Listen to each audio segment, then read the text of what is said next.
उसके बारे में बताएं। पहले तो मेरे गुड़गांव वासियों को जय शीतला सेठ मसाणी, जय शनिदेव महाराज। देखो, ये जो मीटिंग, ये क्या नाम, प्रेस वार्ता रखी गई है ना, ये एक न्याय के प्रति रखी गई है। मैं वार्ड नंबर 11 के अंदर रहता हूँ, वार्ड 11 का निवासी हूँ, और वार्ड 11 के अंदर कुछ धांधलियाँ हो रही है। उस धांधलियों को आपके अवगत के जरिए सरकार तक पहुँचाने का एक छोटा सा प्रयास कर रहा हूँ। शायद पहुँच जाए और सरकार सतर्क हो जाए और उसके दौरान कोई एक्शन लेके जिसके दौरान सच्चाई सबके सामने आ जाए, और जो वार्ड नंबर 11 की जनता है उस जनता को फ़ायदा हो, उस इसीलिए ये प्रेस वार्ता रखी गई है। तो मैं आप सबको आज बताना चाहता हूँ कि ward number 11 Rajendra park, Gurugram, गुरु द्रोणाचार्य की धरती, राजेंद्रा पार्क वार्ड नंबर 11 के अंदर काफ़ी दिनों से एक वो चल रहा है। 10 साल के आसपास में हमारे यहाँ योगेंद्र सारवन जी पार्षद है, 10 साल से।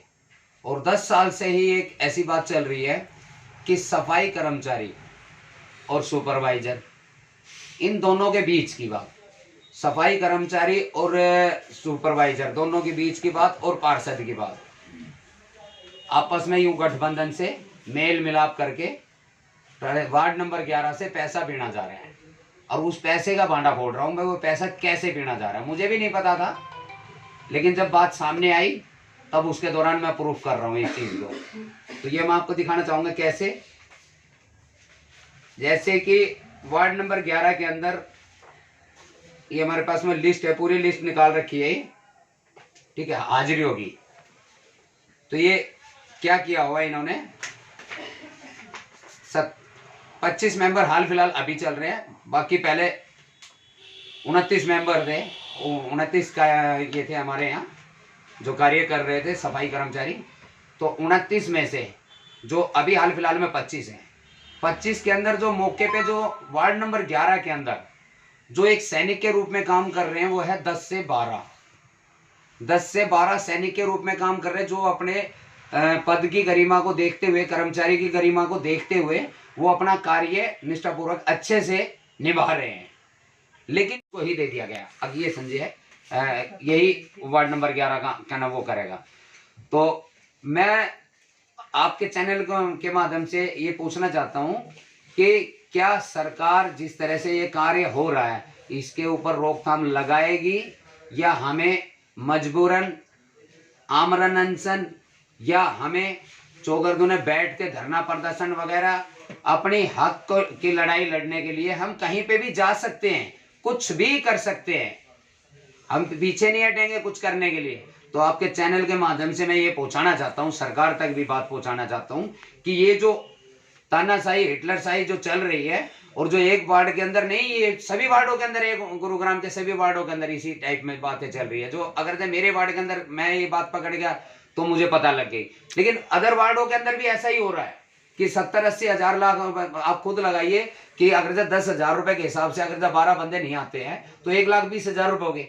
1,20,000 रुपए में तो 60,000 रुपए क्या नाम ऑटोमेटिकली 60 हजार रुपए भी अगर पार्षद ये आपस में कर लेते हैं तो भी कोई वो नहीं है।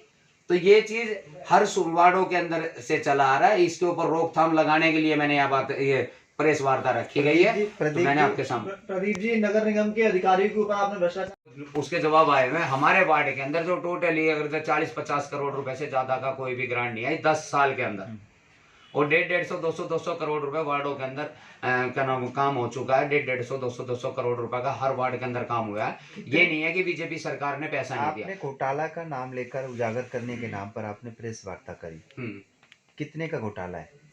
अब ये घोटाला तो दिखाई देता है, क्या नाम है, अगर जो उस चीज को अगर जो देखते हैं तो मोटा मोटा बता दिए ऐसा कुछ।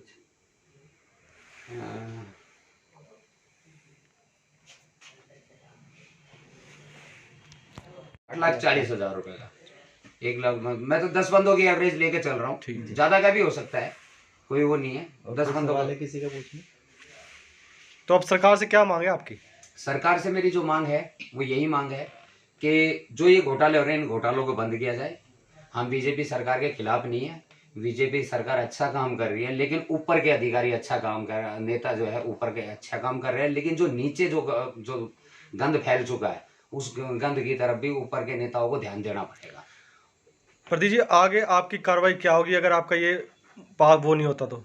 अगर जो ये काम नहीं होता है तो उसके दौरान मेरा एक ही वो होता है, मैं तो सीधा ऊपर छलांग मारता हूँ, या तो मर जाएंगे मार देंगे, मैं तो आमरण अनशन पे बैठा हूँ, मैं तैयार हूँ आमरण अनशन, जान चली जाएगी और क्या होगा, इससे ज़्यादा कुछ नहीं कर सकता, बलिदान दे सकता हूँ जान का, लेकिन न्याय करवा के छोड़ूंगा। मेरी वार्ड नंबर 11 की जनता को मैं ऐसे तिल तिल के मरते हुए नहीं देख सकता।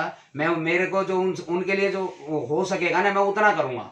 अगर जब मेरे को अपने प्राणों की आहुति देनी पड़ी तो मैं देने के लिए तैयार हूँ, मैं उससे पीछे नहीं हटूंगा। प्रदीप जी, आपने कहा मर जाएंगे या मार देंगे, क्या ये आपका अगला कदम हिंसात्मक रूप भी ले सकता है? नहीं, वैसे हिंसा नहीं की जाएगी हमारी तरफ से, मतलब अपने ऊपर है कि मैं अपने शरीर को मर जाऊंगा, अपने शरीर से मर जाऊंगा, कि मैं त्याग कर दूंगा अपने शरीर का, बलिदान दे दे के, कुर्बानियां दे दे के, लेकिन ये नहीं कि मैं हिंसा नहीं पैदा करनी हमें, ना हिंसा पैदा करने की, क्योंकि हमने जो चीज दिखाई दे रही है उस चीज को देखते हुए हम यही चीज है कि बीजेपी अच्छा काम कर रही है, सनातन धर्म के लिए काम कर रही है और सनातन धर्म के अंदर काम कर रही है। जिस तरह से हम सनातनी है, ये नहीं है वैसे है, तो इसलिए हम ये चाहेंगे, बीजेपी सरकार से भी हाथ जोड़ के विनती करते हैं कि जो ये घपले हो रहे हैं, जिस तरह से जो करे जा रहे हैं हमारे वार्ड 11 के अंदर, वैसे पूरे वार्ड के अंदर अगर जो 35 वार्ड है गुड़गांव के अंदर, तो 35 वार्डों के अंदर भी इंक्वायरी की जाए और उनके अंदर भी चेक किया जाए कि भाई किस तरह क्या चल रहा है, क्योंकि अटेंडेंस कहीं लगाई जाती है। ये पंचिंग मशीन का सिस्टम बनाया था कि बीच में क्या नाम है कर्मचारियों को पंचिंग मशीन लगाएंगे,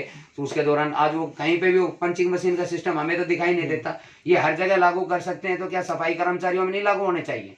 और 3 टाइम लागू होना चाहिए।